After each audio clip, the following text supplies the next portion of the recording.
Concerns are rising that supplies of jet fuel in Europe could be running low. Europe is extremely reliant on imports of jet fuel. That's very different from the United States that makes a lot of its own.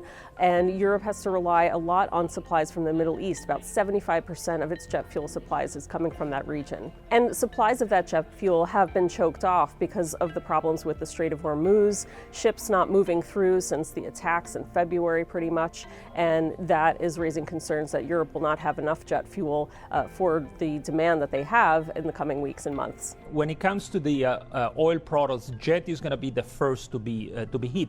We have already seen in some airports in Europe shortages, so cuts of flights. The situation can, within the next 3-4 weeks, can become systemic. Peak travel season is coming up for Europe, so this is a really big deal that airlines are not potentially going to have enough jet fuel.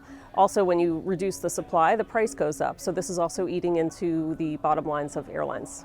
There are big economic consequences to this. Air travel contributes about $1 trillion to European economies, and this also supports 14 million jobs. The rising jet fuel prices has already prompted airlines to raise fares. They raised bag fees and in some cases added fuel surcharges to tickets. And the higher fares mean that could impact demand if customers don't want to shell out for these flights.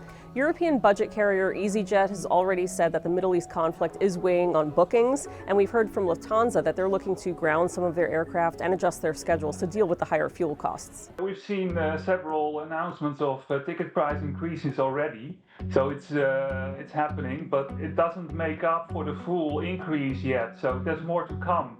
If this remains the same, the situation, right? And we don't expect the oil prices to come down to previous levels.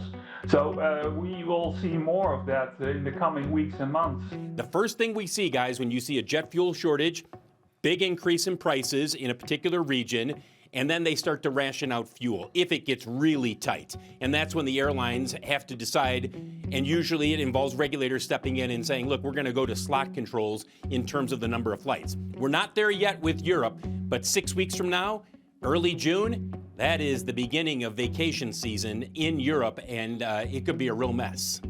Air travelers should keep an eye on this over the summer, but it does not immediately mean that airlines are going to be canceling hundreds or thousands of flights. They will likely have to pay a bit more for those summer travel trips, even into the fall, as airlines try to cover their costs by passing those expenses on to customers. Even if tensions ease in the Middle East, it doesn't mean that things are going to change overnight.